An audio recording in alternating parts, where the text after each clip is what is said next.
Bem, pessoal, vou então apresentar para vocês aqui um pouquinho da minha produção. Vou aqui no meu navegador apresentar o exame criminológico, um manual de verificação de pertinência que se pauta nas legislações mais atualizadas. Ele é ao mesmo tempo um manual historicizando toda a história e um software. Aqui você pode ir direto para o software, aqui você vai encontrar um guia de perguntas frequentes, que são as dúvidas mais rotineiras. Posso recusar quesitos que considero totalmente inadequados? Sim, a resolução do Conselho Nacional de Políticas Criminais e Penitenciárias 36 de 2024 ampara a recusa de quesitos individuais. Quando tem a palavra perigoso, quando tem probabilidade de reincidência imbuída. Então, aqui tu vai encontrar nessa seção, o advogado pode assistir de acordo com a nova resolução, só clicar que tu vai encontrar. Como lidar quando não tem uma equipe multiprofissional? Vai ter que registrar no auto. E se o juiz insistir? Aqui tem uma resposta boa. Posso usar IA preditiva ou calcular risco? Aqui tu vai encontrar a vedação expressa na resolução 36 de 2024. Então, voltando aqui ao início do manual. Então, aqui é só para se quiser ir direto às perguntas frequentes ou a ferramenta. Esse material não produz o laudo por si só, tá? Não substitui a perícia, ele só organiza o pensamento, a resposta aos quesitos. Não substitui, então, parecer profissional, nem a decisão judicial, não é orientação jurídica. O objetivo é se amparar na resolução 36 de 2024 e organizar o pensamento do profissional. Onde estamos nesse conflito? A gente tem a demanda judicial, porque o juiz não quer decidir por ele mesmo, né? Ele precisa do embasamento, o exame criminológico existe para subsidiar uma decisão judicial. Tem a pressão punitivista da sociedade, que não quer, logicamente, que alguém volte sem estar recuperado, ressocializado. E nós, no sistema progressivo de penas, naturalmente, lidamos com a saída para o semiaberto, para o aberto ou para o livramento condicional de um preso condenado em regime fechado. Tem a corrente garantista, que acredita na lei, na Constituição e na garantia de direitos, e às vezes dificulta que esse exame seja feito, né? Tem suas razões, aqui a gente não vai entrar no mérito, a gente está falando das pressões que existem. E vácuo de método. É impossível predizer reincidência. Que teste prediz a reincidência na psicologia? E se o psicólogo estiver errado? E se 10% dos casos estiver errado, essas 10 pessoas vão pagar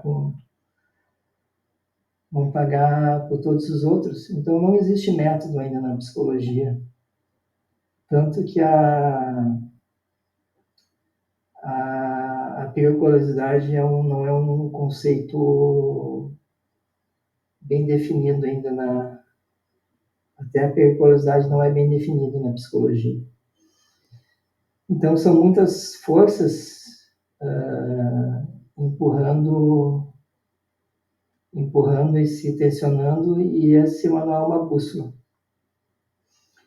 A base legal, né? Quando é que foi criado na NEP, o que o exame criminológico é, o que não é, ele não é oráculo, ele não decide pelo juiz, ele não é atestado de bom comportamento, isso é o atestado de conduta carcerária emitido pela Casa Prisional, e é um documento de segurança.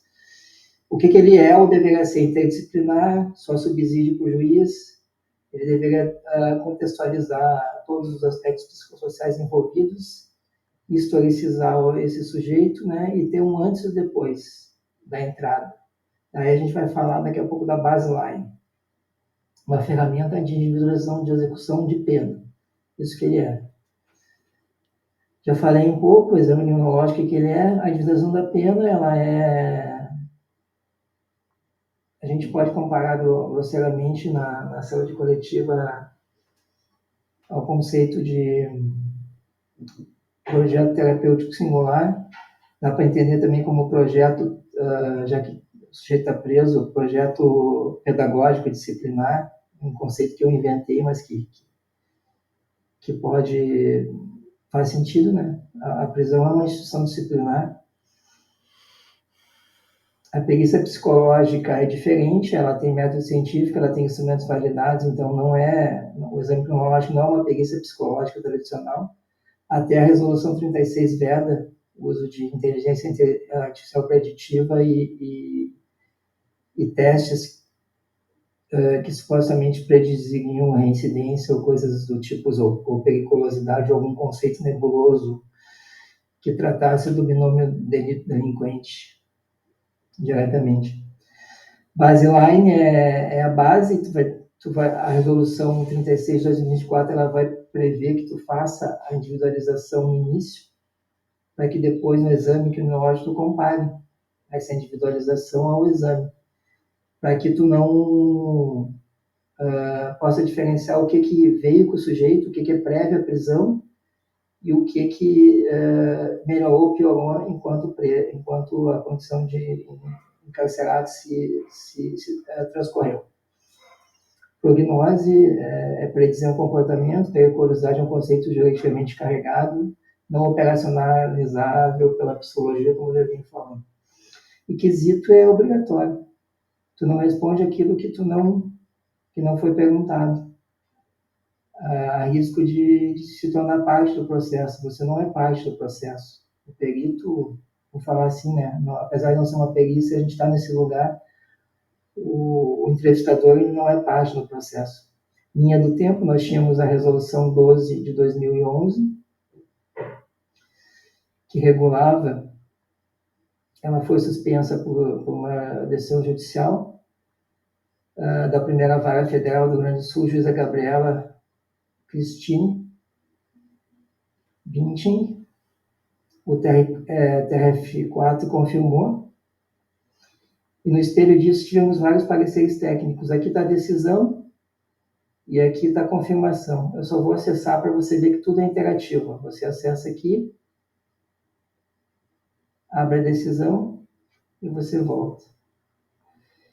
Parecer técnico na época, você acessa aqui. No navegador você volta. Ó.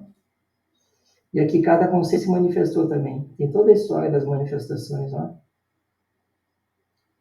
Em 2025, dia 30/10, recentemente, o Conselho, então, inspirado na Resolução 36 de 2024 do CNPCP, ele fez sua nota técnica também. Só abrir aqui, ó,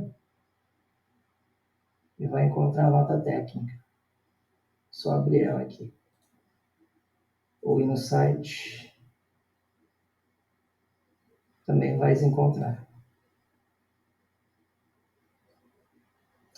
Por que ocorreu esse rebuliço todo? Porque a lei de 14.843 de 2024, o pacote anticrime, tornou obrigatório o exame criminológico novamente. Então, a resolução 36 de 2024 do Conselho Nacional de Políticas Criminais Penitenciárias regulamentou. A partir de uma data de 4 de novembro, se eu não me engano, todo delito praticado na ocasião da progressão de regime seria obrigatório, porque é um órgão executivo do Poder Judiciário, né, que se aplicasse o exame conforme essas regras. Mas já torna, né, facultativa quem já quiser se embasar. Minha posição é já de se embasar na 36 de 2024, porque é melhor tu teres uma base ao responder os quesitos do que não teres nenhuma, né? Ainda mais que a gente vê que acontece de psicólogos ir para a mídia, às vezes, né, expostos, né? Então, se tu responde segundo a resolução, tu está respondendo segundo o consenso técnico, ético e científico de uma determinada época. Qual é o impacto para o psicólogo? Amparo normativo, linguagem técnica. Tem o risco de conflito, tá, com o juiz, mas daí se tu seguir a norma, é muito fácil, é muito evidente que a defensoria vai apoiar o teu, o advogado do apenado vai apoiar a tua produção. Aqui a gente vai deixar com uma continuidade, uma segunda etapa, que é onde a gente começa a entrar na resolução em si e nos 8 pontos de conflito. Então, essa é uma primeira etapa da explicação sobre o manual. Espero que tenham gostado. A gente vai dividir em partes para não ficar tão pesado.